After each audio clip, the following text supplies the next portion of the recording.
Picture yourself adrift in the void, a lone astronaut aboard a silent spacecraft, gazing at a sea of stars. The universe hums around you. Planets spin, galaxies swirl, and moments slip by, each tick of your clock marking a journey through the unknown. Space stretches endlessly before you. Time pulls you forward. Yet what are they? Are they the stage where the cosmos plays out, or threads woven into its very heart? These questions have haunted thinkers for millennia, from ancient stargazers to Einstein's revolutionary mind. Space and time seem so familiar, up, down, past, future. But beneath their surface lies a mystery that bends reality itself. Long ago, philosophers like Plato called space a formless cradle, holding all existence. Time, to others, was a cycle, reborn in creation and destruction. Yet as science dawned, these ideas shifted. Galileo glimpsed motion's relativity, Newton carved space and time as absolute, and Einstein wove them into a single, flexible fabric, space-time. Today, we probe deeper, where quantum realms blur the edges of both. Are space and time real, or illusions born from something grander? This journey through Spacient will unravel their secrets, from ancient wisdom to cosmic frontiers, where black holes slow time and space expands beyond sight. Why do these mysteries call to you? Are you here, like our astronaut, seeking answers to the cosmos's riddles? Or do these tales lull you into wonder as you drift to sleep? Share your thoughts in the comments below, and let's embark on this voyage together. We'll explore space as a canvas, time as a river, and their dance through relativity and quantum dreams. Settle in, let the stars guide you, and join us as we ask, what actually are space and time?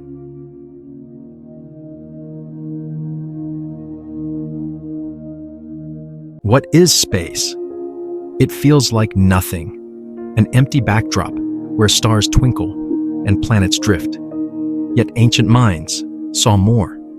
In the 4th century BCE, Plato called space a silent holder, a formless cradle shaping all things without shape of its own. His student Aristotle disagreed, saying a true void couldn't exist. Space needed matter to define it. These early ideas lingered for centuries. Space as a mystery, a container for the cosmos. By the 1600s, science stirred.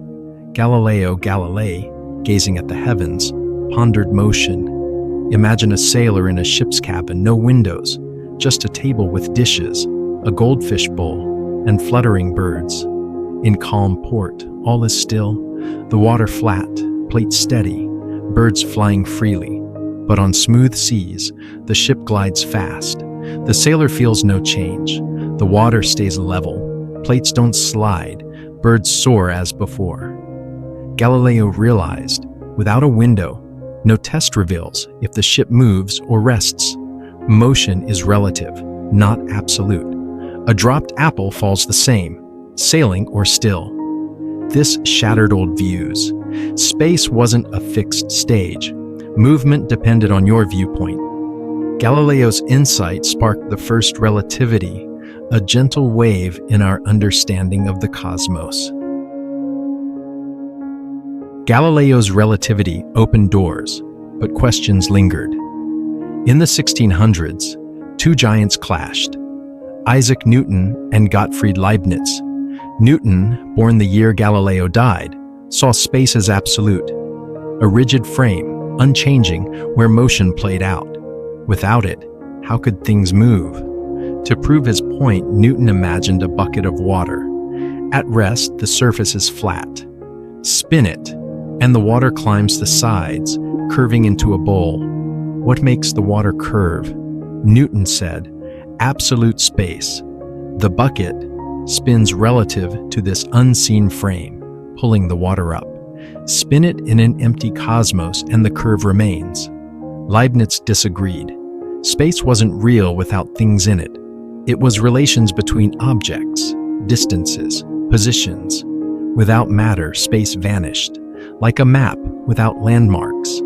Time, too, was just change between things. No events, no time. Their feud raged, but Newton's view won, his absolute space-shaping science for 200 years. Yet cracks appeared. Light's speed puzzled all. Fast but finite, as Ole Romer showed in 1676, timing Jupiter's moons. Was it relative, like motion, or something more?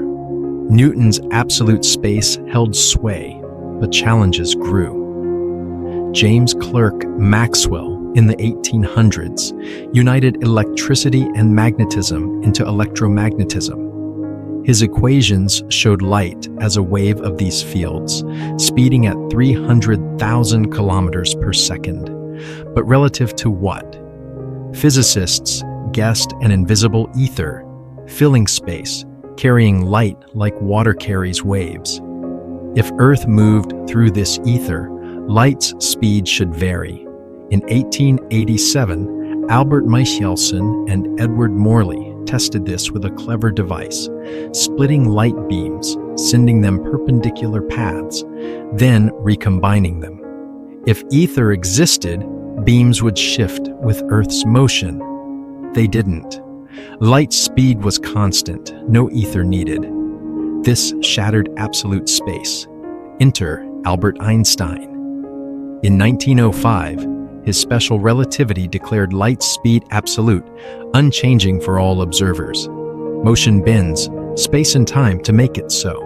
Two people, one still, one moving, disagree on distances and clocks. Space contracts, time slows for the mover. No absolute rest, everything relative. Einstein wove space and time into space-time, a flexible web. Hermann Minkowski, his teacher, formalized it.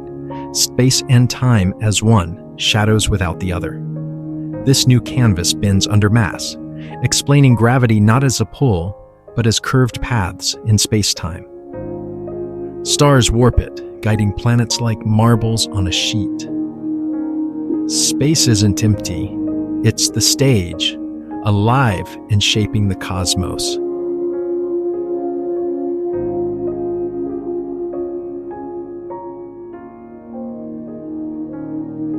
What is time? It's the heartbeat of existence, seconds ticking, days passing, lives unfolding. Yet unlike space, time slips through our fingers.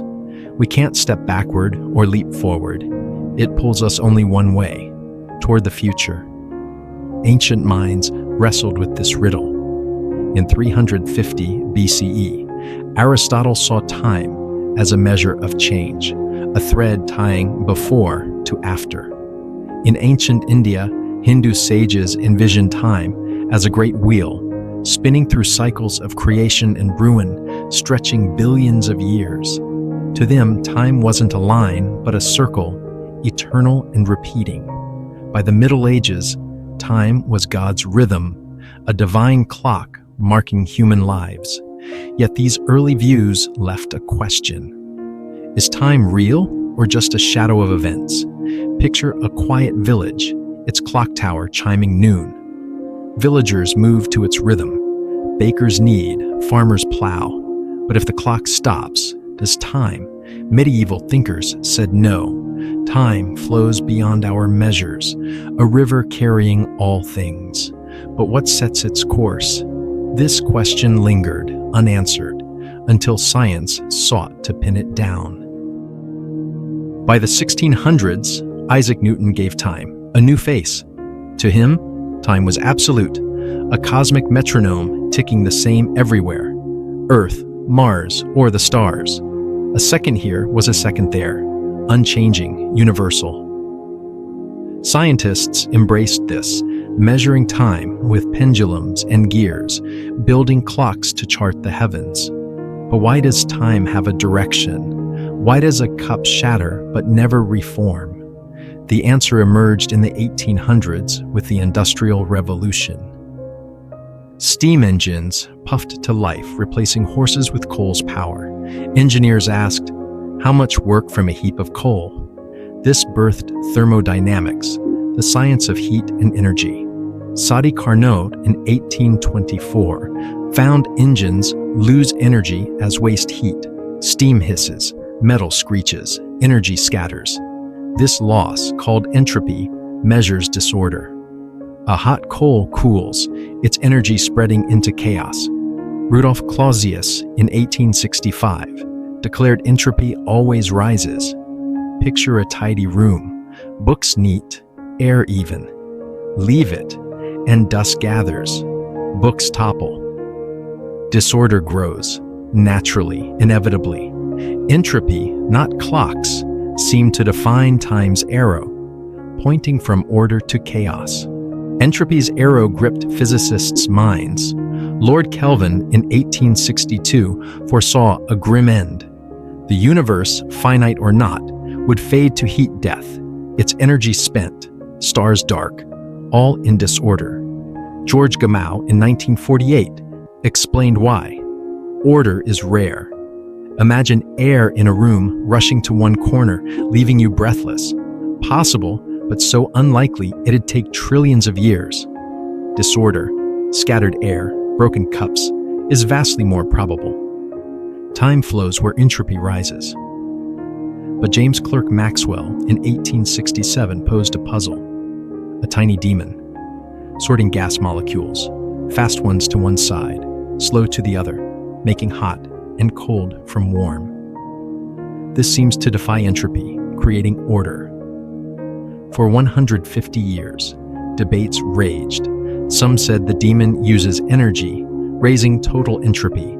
Others, like Rolf Landauer in 1961, tied it to information. Sorting needs knowledge of each molecule's speed. Erasing that data releases heat, a tiny bit per bit, proven in 2012. Forgetting drives entropy, and thus time's arrow. If all energy evens out, would time stop? No final answer exists, but the thought lingers. Time, born of chaos, may fade in a still, dark cosmos.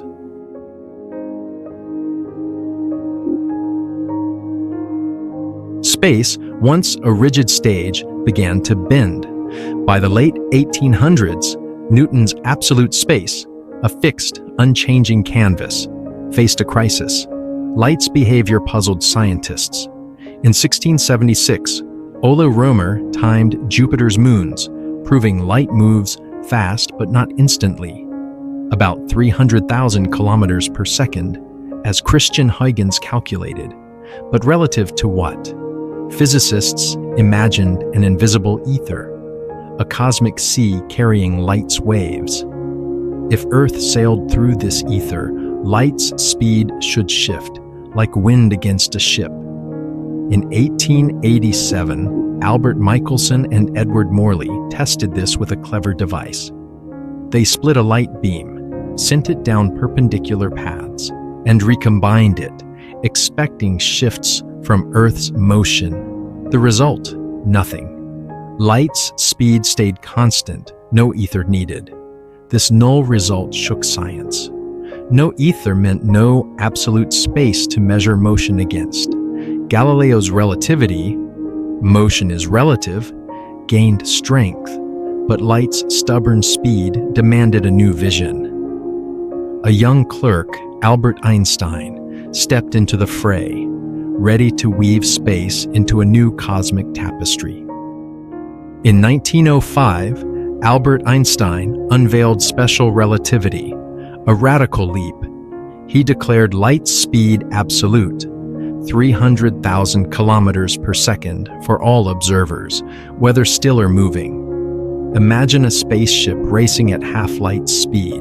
Its beam shines forward, yet an observer on Earth measures it at the same speed as a beam from a stationary lantern. In Newton's world, speeds add up. A ball thrown on a moving ship goes faster, not light. To make this work, Einstein reshaped space. Distances aren't fixed, they shrink for a moving observer. A meter stick on that speeding ship looks shorter to someone at rest. Time, too, bends. Clocks on the ship tick slower. This dance of space and time ensures light's speed holds steady. Hermann Minkowski, Einstein's teacher, saw the deeper truth. In 1908, he united space and time into space-time, a single four-dimensional fabric. No longer separate, space and time blend, their measurements shifting with motion. A spaceship's path through space-time curves differently for each observer, yet all agree on light's unwavering pace. This new canvas wasn't rigid, it flexed, setting the stage for an even greater shift. Einstein wasn't done. His 1905 theory ignored gravity, so he spent a decade rethinking it. By 1915, his general relativity emerged, transforming space again. Gravity, he said, isn't a force, but a curve in space-time. Picture a cosmic web, stretched taut. A star like a heavy stone, dense it, guiding planets along curved paths. Earth orbits the sun not by a pull, but by following space-time's bends. In 1919, Arthur Eddington tested this during a solar eclipse. Starlight passing the sun should bend, shifting stars' positions in the sky. It did. Einstein was right. Space could warp, ripple, even expand. Edwin Hubble, in 1929, found galaxies rushing apart, proving space itself grows. A galaxy 3.26 million light-years away recedes at 70 kilometers per second. At 32.6 billion light-years, it moves faster than light. Not through space, but with it. This expansion, born in the Big Bang 13.8 billion years ago, makes space dynamic, not static. Yet a paradox lingers. If space bends and grows, is it truly nothing? Steven Weinberg later mused that space-time might be an illusion, its curves hiding a deeper truth we're only beginning to glimpse.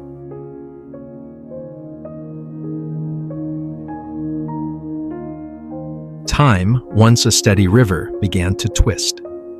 Newton's absolute clock, ticking the same, across the cosmos, crumbled under Einstein's gaze. In 1905, his special relativity revealed a startling truth. Time bends with motion. Picture a cosmic clockmaker, crafting two perfect clocks, one on Earth, one on a spaceship racing near light speed. To the clockmaker, Earth's clock ticks normally, 1 second per second, but the spaceship's clock lags, each tick stretching longer. To its pilot, time feels normal, yet Earth's clock races ahead. Time isn't universal, it's personal, tied to your speed. This time, dilation means a traveler moving fast ages slower than those left behind. Imagine twins, one stays home, one voyages at near light speed for years. Upon return, the traveler is younger, their clock slowed by motion. In 1971, Joseph Haffel and Richard Keating tested this. They flew cesium clocks around Earth on jets, some east, some west. Reunited, the clocks differed by nanoseconds, proving Einstein right. Motion warps time's flow. Time, no longer fixed, became a thread woven into each observer's journey. Einstein's 1915 general relativity stretched time further. Not just motion, but gravity reshapes its flow. Near a massive object like a star, space-time curves and time slows. Imagine our clockmaker near a black hole, their clock ticking sluggishly compared to one far away. In 1916, Carl Schwarzschild solved Einstein's equations for a spherical mass, revealing black holes, regions where gravity is so intense, time nearly halts. Near a black hole's edge, a second stretches to hours for a distant observer. At its heart, time seems to freeze. This was tested in 2018 when NASA's gravity probe B measured time's drag near Earth's gravity, confirming clocks tick slower in stronger fields. But what of time's direction? Why does it flow only forward? Relativity offers no arrow. Its equations work backward or forward. Yet our world knows a past and future. A dropped cup shatters, never reassembles. This arrow, as we learned, comes from entropy. Disorders rise. But relativity hints at a stranger truth. Time's flow might be an illusion, woven into a tapestry where past, present, and future coexist. Enter the block universe, a radical view from relativity. Imagine time not as a river, but a vast tapestry, every moment, past, present, future woven together. Each event, from your birth to a star's death, exists in this four-dimensional space-time. Your life is a thread, a world line, tracing through this eternal fabric. There's no universal now. An alien light years away sees a different present. Einstein himself said, "The distinction between past, present, and future is only a stubbornly persistent illusion." This challenges free will. If all moments exist, is your path fixed? Philosophers like David Hume debated this, questioning choice in a determined cosmos. Yet the block universe doesn't explain time's arrow. Microscopic physics, electrons repelling, gravity pulling, cares not for time's direction. Run a film of two electrons colliding backward, and it looks the same. Only entropy, the march to disorder, gives time its forward push. But if time's flow is an illusion, what are we? Fleeting knots in space-time's weave, or something more? Relativity rewove time, but quantum realms may unravel it further, hinting at a deeper reality.